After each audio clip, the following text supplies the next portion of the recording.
Buenas tardes, soy la doctora Noemí González Pérez de Villar, soy endocrinóloga y trabajo en el Hospital La Paz y voy a comentar la comunicación reanudación de la actividad ambulatoria del Servicio de Endocrinología y Nutrición en la fase de transición de la COVID-19.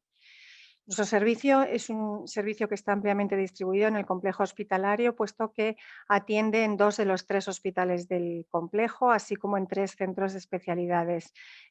ambulatorias. La actividad es principalmente ambulatoria, con consultas, pero también realizamos ingresos e interconsultas. Durante la fase cero, en la fase de confinamiento de la COVID-19, desde la gerencia se nos comentó que debíamos cerrar las agendas y empezar a trabajar con telemedicina, y así lo hicimos comunicando a todos los pacientes mediante SMS y redes sociales el que a partir de entonces íbamos a contactar con ellos por vía telefónica y por correo electrónico. El principal problema que tuvimos en aquel momento es que el 80% de los pacientes no tenían las pruebas y se tuvieron que recitar. La actividad presencial se mantuvo, sin embargo, en 3 aspectos: las urgencias hospitalarias, tanto en los ingresos, principalmente pacientes con coronavirus, pero también otros pacientes ingresados, y las interconsultas de otros servicios, así como la actividad semipresencial de la consulta de diabetes y embarazo, que se redujo de forma presencial a las mínimas necesarias para hacerse las ecografías de cada trimestre, y el resto se realizó por correo electrónico y por consulta telefónica para adecuar el control glucémico de las pacientes con diabetes gestacional. Asimismo, se implementó la consulta de atención primaria, que se multiplicó por 6. El objetivo de esta comunicación es comentar la planificación y las medidas que establecimos para la reanudación de la actividad ambulatoria en nuestro servicio, puesto que fue elegido como servicio piloto por la Dirección Gerencia del Hospital durante la fase de transición de la pandemia para iniciar de nuevo la actividad presencial. Para ello tuvimos que ponernos de acuerdo con varios servicios centrales de admisión, asuntos generales e informática, para hacer cambios en la historia clínica electrónica y crear unas nuevas agendas con estructura diferente, servicios centrales rayos y análisis clínicos, principalmente para la priorización de pruebas, preventiva, salud laboral y enfermería, para crear los circuitos y las instrucciones de seguridad para los pacientes que acudieran de forma presencial, así como para disponer el material y el mobiliario necesario, así como las medidas de protección personal para recibir a esos pacientes. Y desde la parte de dirección gerencia y de la unidad de calidad se nos revisaron los protocolos, los indicadores, la encuesta de satisfacción, y se aprobó la apertura por parte de la dirección. Vamos a comentar los resultados de esa reanudación de la actividad. Desde el punto de vista hospitalario, se realizaron ingresos programados, los mínimos necesarios, y se mantuvieron los ingresos urgentes, principalmente por urgencias endocrinológicas, debut de diabetes, descompensación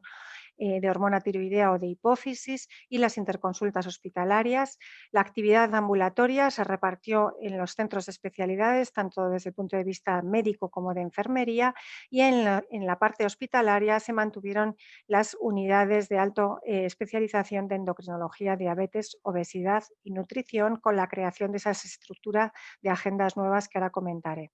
La educación en diabetes y en nutrición, desde el punto de vista de enfermería, se mantuvo, pues es estrictamente necesaria para la atención de los pacientes con patología compleja endocrinológica, como es la nuestra, y se hizo de 2 maneras: individual, en el caso que fueran así necesario, o grupal, con un máximo de 10 pacientes y con unas medidas de seguridad que ahora comentaré.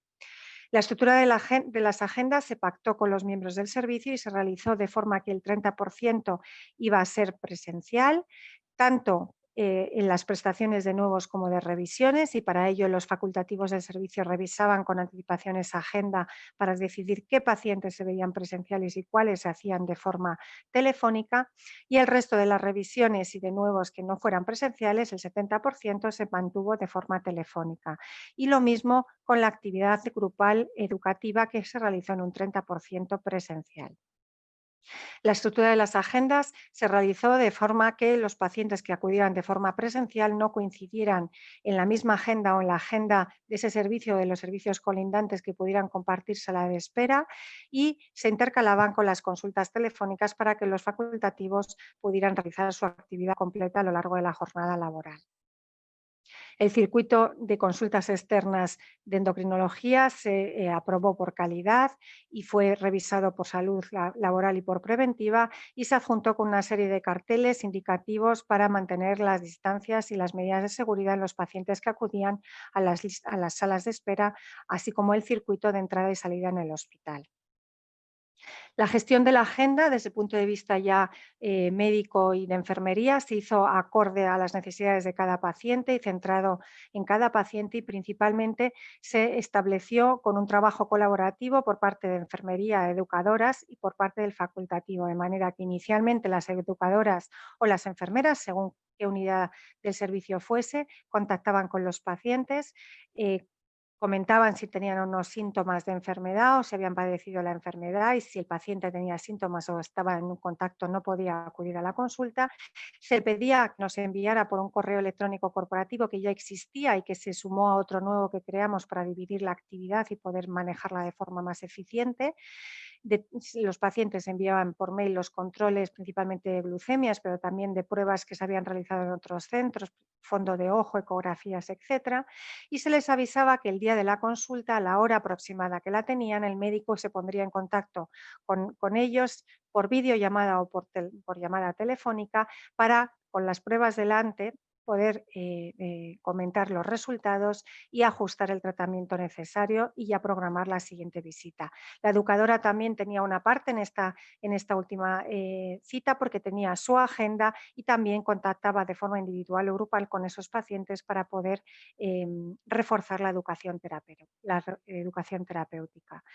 Se realizó por parte del servicio un documento de priorización de pruebas, principalmente con rayos, con ecografía tiroidea, que se pactó con ellos y aceptaron, de manera que se pudieran realizar las ecografías más necesarias por patología maligna principalmente o por urgencias en los que no se habían podido realizar en los meses previos, y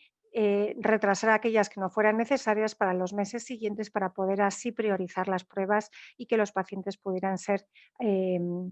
vistos con todas las pruebas realizadas. La actividad grupal también se realiza en base a unos protocolos que fueron aprobados por calidad y por preventiva, y puedo decir que desde el punto de vista de la educación terapéutica en diabetes, desde que se puso en marcha esta transición hasta la actualidad, una de las cosas que más se ha implementado es la implantación de sensores de glucemia capilar, que se han implementado en este tiempo más de 750 pacientes con sensores de glucosa, que nos permite además su seguimiento a distancia. Estos son los protocolos que os muestro, que fueron aprobados, así como el circuito de educación grupal que se realizó y que permitía hacer grupos de pacientes como máximo 10 en un lugar que no era el servicio, sino en el edificio de docencia, donde podían acudir en un circuito de mayor seguridad y sin contactar con las estructuras del hospital. Por supuesto, se siguieron las recomendaciones de medicina preventiva, como los documentos generales que se realizaron en aquel momento, así como el checklist para la cita telefónica, y se realizó un checklist de realización de teleconsulta de calidad para la identificación del paciente y para que se cumplieran los estándares de excelencia en la atención, aunque no fuera una atención presencial. A falta de resultados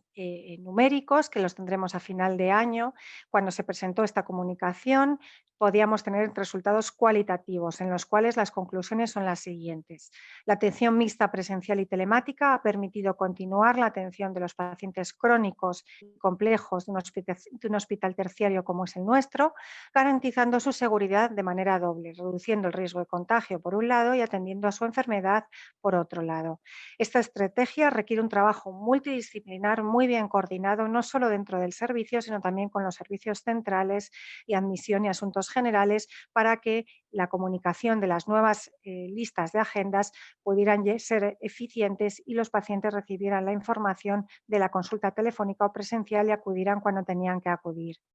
Es necesario evaluar la satisfacción percibida y los resultados en salud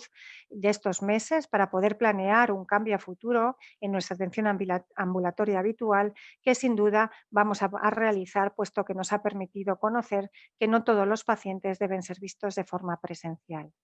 Muchas gracias.